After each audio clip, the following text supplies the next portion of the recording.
మీ business ఏదైనా మీ ఊర్లో promotion చేయాలంటే అది సుమన్ టీవీతోనే సాధ్యం. ఇప్పుడే సంప్రదించండి.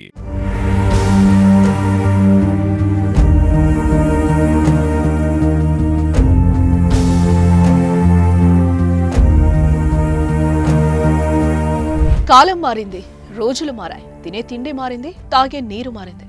కానీ ప్రస్తుతం ప్రపంచంలో ఎక్కడ చూసినా కల్తీ రాజ్యం ఏలుతోంది.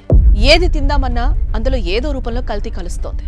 ముఖ్యంగా ఆహారంలో కలిపే నిత్యావసరాల్లో మాత్రం అస్సలు వదలటం లేదు కల్తీ రాయిళ్లు. అత్యంత సింపుల్ గా కల్తీ చేసే కారం, పసుపు, మసాలాలు, పిండిల గురించి అయితే ఎంత చెప్పుకున్నా తక్కువే. భూతద్దం వేసి వెతికినా కల్తీ కాని కారం, మసాలాలు కనిపించవు. అయితే విమానాలు తయారు చేసే ఓ మెకానికల్ ఇంజనీరు అమెరికాను వదిలొచ్చి వినూత్నంగా ఆలోచించి సహజ సిద్ధమైన ఆహార పదార్థాలు ప్రజలకు అందించేందుకు ఓ సరికొత్త మిషన్లను కనిపెట్టాడు. సక్సెస్ అయ్యాడు. ప్రజలందరికీ న్యాచురల్ స్పైసెస్ అండ్ ఫుడ్ అందిస్తున్నాడు. విమానాలు తయారు చేసే ఇంజనీర్ ఏంటి, వినూత్న మిషన్స్ ఏంటి, కారం మసాలాలు ఏంటి అనుకుంటున్నారా? అయితే ఆ విశేషాలేంటో వివరంగా తెలుసుకోవాలంటే ఈ స్టోరీ చూడాల్సింది.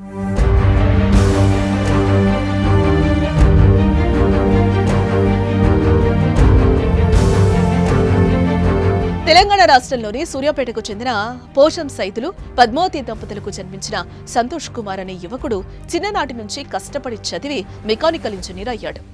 పలు ఏవియేషన్ సంస్థల్లో ఉద్యోగం చేశాడు.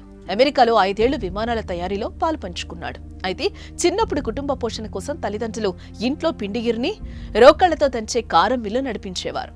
చిన్ననాటి నుంచి రోకళ్లతో కారం దంచడం దగ్గర నుంచి చూసిన సంతోష్ బ్లోయర్ ద్వారా పట్టే కారం నాణ్యత, రోకళ్ల ద్వారా వచ్చే కారం నాణ్యతలో తేడా గమనించాడు.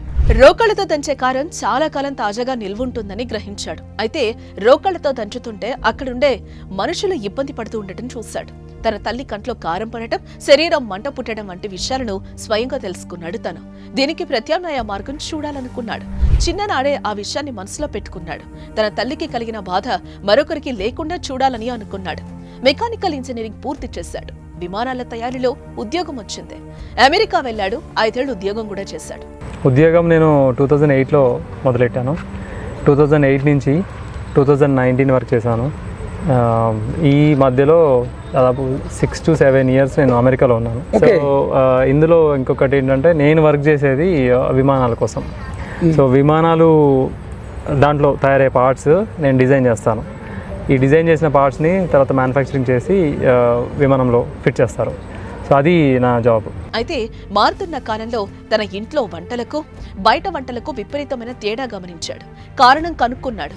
అన్నింటికీ కారణం కల్తీనేనని డిసైడ్ అయ్యాడు. మిత్రులతో చర్చించాడు. అమెరికా నుంచి తిరిగి వచ్చాడు. 2008లో కంట్లో కారం పడకుండా, కారాన్ని మనుషులు టచ్ చేయకుండా అత్యంత సహజ సిద్ధంగా మిరపకాయల నుంచి కారం తీసేందుకు ఓ సరికొత్త పరికరం ఆవిష్కరణకు నాంది పలికాడు. ఎవరి సహకారం తీసుకోకుండా తానే వర్క్ షాప్ పెట్టాడు. వెల్డింగ్ వంటి హార్డ్ పనులతో పాటు కంప్యూటర్ ప్రోగ్రామింగ్, ఎలక్ట్రానిక్ పనులు కూడా తానే సొంతంగా చేయటం మొదలుపెట్టాడు. కానీ ఆర్థిక భారం అధికం అవ్వడంతో అటు ఉద్యోగం చేయక తప్పలేదు. దీంతో దాదాపు 12 సంవత్సరాలు కష్టపడి ₹1 కోటి పైగా వెచ్చించి మనుషులతో పని లేకుండా, నేచురల్ ఫ్లేవర్ పోకుండా కారం పట్టే కంప్యూటరైజ్డ్ కారం మిషన్ను ఆవిష్కరించాడు.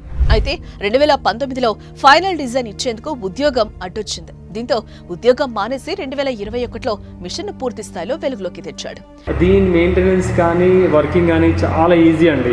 ఇది ఎలా అంటే మెయింటెనెన్స్ తక్కువ ఉండేలాగా, సర్వీస్ కూడా తక్కువ ఉండేలాగా, డైలీ సింపుల్ మెయింటెనెన్స్ చేసుకుంటే సరిపోయేలాగా తయారు చేశాను. అందుకు అంటే నేను మెకానికల్ ఇంజనీర్. ఓకే. సో నేను అన్ని రకాలుగా చదువుకున్నాను. సో అలా నేను ఎక్కడెక్కడైతే ఇబ్బందులు వస్తాయో అవన్నీ తగ్గించాను. తర్వాత ఇది ఆపరేషన్ కూడా చాలా సింపుల్. 1 బటన్ ప్రెస్ చేస్తే మనకి పూర్తిగా పౌడర్ అవుట్పుట్ వచ్చేస్తుంది.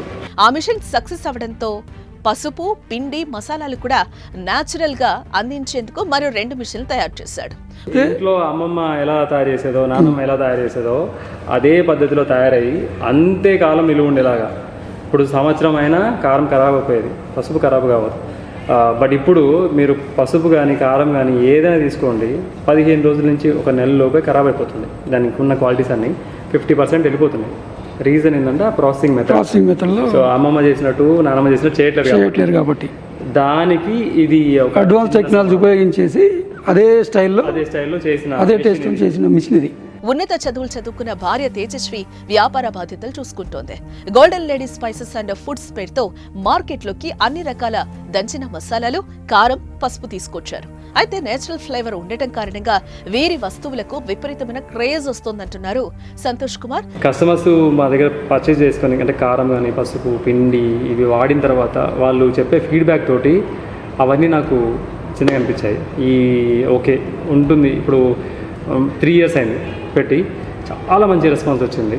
అండ్ ఈ క్వాలిటీ ఆఫ్ థింగ్ అసలు తినలేదండి. ఇంట్లో చిన్నపిల్లలు కూడా అమ్మ నువ్వు నిన్న వండిన కూరకి ఈ రోజు వండిన కూరకి ఇంత తేడా ఉందేంటి అంటున్నారు. సూర్యాపేట నుంచే కాక హైదరాబాద్, విజయవాడ వంటి నగరాల నుంచి పెద్ద ఎత్తున ఆర్డర్స్ వస్తున్నాయని చెప్తున్నారు. ఆర్డర్స్ వచ్చేసి ఇప్పుడు ఎక్కువ హైదరాబాద్ హబ్ అండి. హైదరాబాద్ సూర్యాపేట హైదరాబాద్ అంటే 200 కిలోమీటర్లు ఉంటుంది కదా. ఓకే, సూర్యాపేట నుంచి హైదరాబాద్ 200 కిలోమీటర్లు ఆయన అక్కడి నుంచి వస్తుంది. అక్కడి నుంచి వస్తాయి. సో ఇక్కడ సూర్యాపేటలో చాలా స్ప్రెడ్ చేసాము, చాలా మంది కస్టమర్స్ తీసుకుంటున్నారు. వీళ్ళ ద్వారా మౌత్ టు మౌత్ పబ్లిసిటీ అయ్యి హైదరాబాద్ నుంచి కూడా చాలా ఆర్డర్స్ ఉన్నాయి. ఇప్పుడు బల్క్ ఆర్డర్స్ కూడా చాలా చేస్తున్నాం. కొన్ని రెస్టారెంట్స్కి, తర్వాత హోల్సేల్ వాళ్ళకి, అందరికీ హైదరాబాద్లో చాలా మంది సప్లై చేస్తున్నాం. మేలు రకం మిరపకాయలు నేరుగా రైతుల నుంచే సేకరించడం వాళ్ళ ప్రత్యేకత అంటున్నారు. మా ఉత్పత్తులు ఒక్కసారి వాడిన వారెవరూ మళ్లీ వేరే బ్రాండ్ వాడరని ధీమాగా చెప్తున్నారు. ఏదేమైనా ప్రజల ఆరోగ్యం కోసం విమానాలు తయారు చేసే ఇంజనీరు, కారం మిల్లు కనిపెట్టడంపై సర్వత్రా ప్రశంసలు కురిపిస్తున్నాయి.